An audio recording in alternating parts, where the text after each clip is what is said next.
Өңірлік кәсіпкерлік палатасы 2013 жылдың қыркүйек айынан бастап жемісті жұмыс істеп келеді. Сол уақыттан бері бизнесмендердің табысты болуына оң ықпалын тигізуде. Ағымдағы жылда кәсіпкерлерден 89 шағым түссе, оның 50-і оңтайлы шешілген.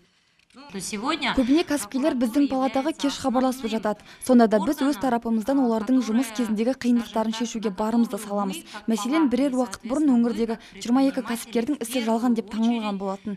Дер кезінде құзырлы орган қызметкерлері араласып, олардың проблемасының оңтайлы шешілуіне атсалыстық. Алдағы уақытта прокуратура қызметкерлерімен бірлесіп, апта сайын немесе айына бір рет бизнесмендерге ашық қабылдау күнін өткізетін боламыз. Кәсіп ашып, өз ісін дөңгелетемін деушілерге мемлекеттік бағдарламалар жетерлік. Мәселен, бизнестің жол картасы 2020 бағдарламасы арқылы инновациялық жобалар қабылданды. Алайда грантты бөлу кезінде олқылықтар орын алған көрінеді.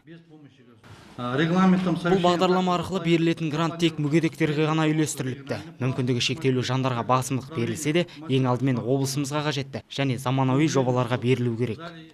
Жиын барысында бизнестің дамуына аграрлық, сәулет және жер саласындағы әкімшілік кедергілер көп екені баса айтылды. Алдағы уақытта аудандарда жедел топ құру арқылы кәсіпкерлердің күрмелуі мәселелері шешіледі деп күтілуде. Келбет Шәмші, Жансая Айтбекқызы, Арман Сабыр, 7-7 Ньюс.